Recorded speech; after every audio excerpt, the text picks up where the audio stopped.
Presented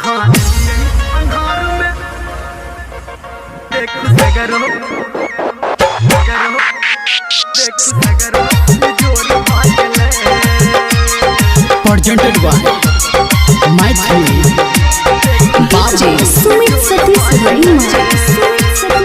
अभी आप सुन रहे हैं धर्मेंद्र निर्मलिया को।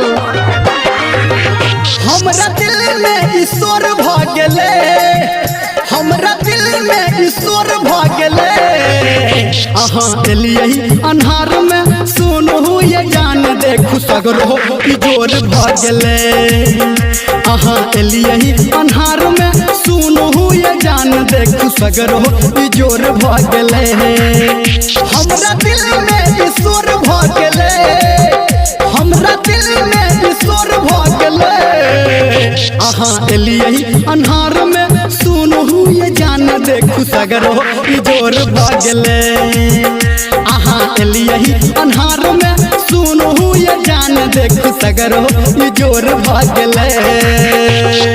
डीजे सुमित सतीश रैना।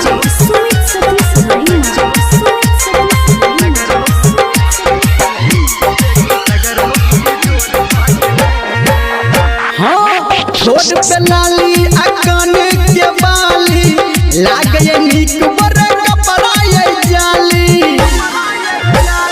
ये सजनी सुनू ना, छोट पे लाली अकान के बाली लागे निक बर कपड़ा ये जाली। काम सब टाब जोर भागले, काम सब टाब जोर भागले। एलियही अन्हार में सुनहु ये जान देखु सगरो जोर भागले। एलियही अन्हार में सुनहु ये जान देखु सगरो जोर भागले।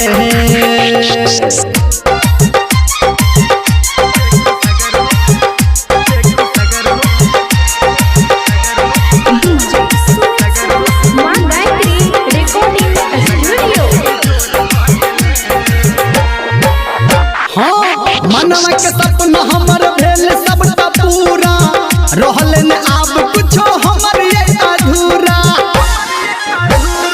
ये सोना सुनू ना, मनवा के सपना हमर भेल सबटा पूरा, रहल न आब कुछो हमर ये अधूरा।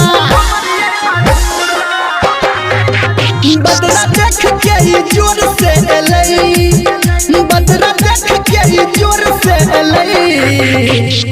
एलियही अन्हार में सुनहु ये जान देखु सगरो जोर भागले।